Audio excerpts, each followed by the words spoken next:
চট্টগ্রামে ১৪৪ ধারা জারি করা হয়েছে। কারণ কিছু তরুণ দেয়ালে লিখতে গিয়েছিল জুলাইয়ের ইতিহাস।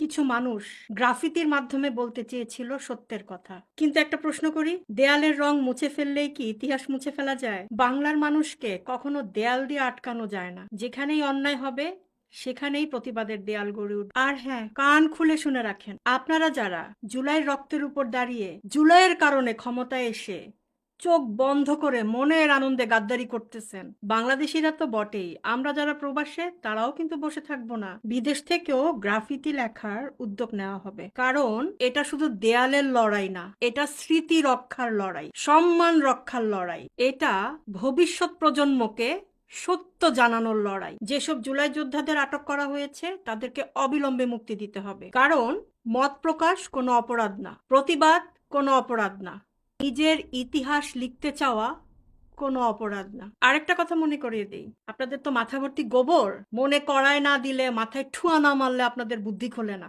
যে মেয়রের মেয়াদ শেষ তার চেয়ারে বসে থাকার কোনো নৈতিক অধিকার নেই। সুতরাং জনগণের ভোটের অধিকার ফিরিয়ে দিতে হবে, নতুন মেয়র নির্বাচন করতে হবে। মনে রাখবেন, দেয়াল মুছতে পারবেন, মানুষের কণ্ঠস্বর মুছতে পারবেন না, গ্রেফতার করতে পারবেন, কিন্তু আন্দোলনের আগুন থামাতে পারবেন না। জুলাই শুধু একটা মাস না, জুলাই এখন প্রতিরোধের নাম, জুলাই এখন মানুষের অধিকারের নাম।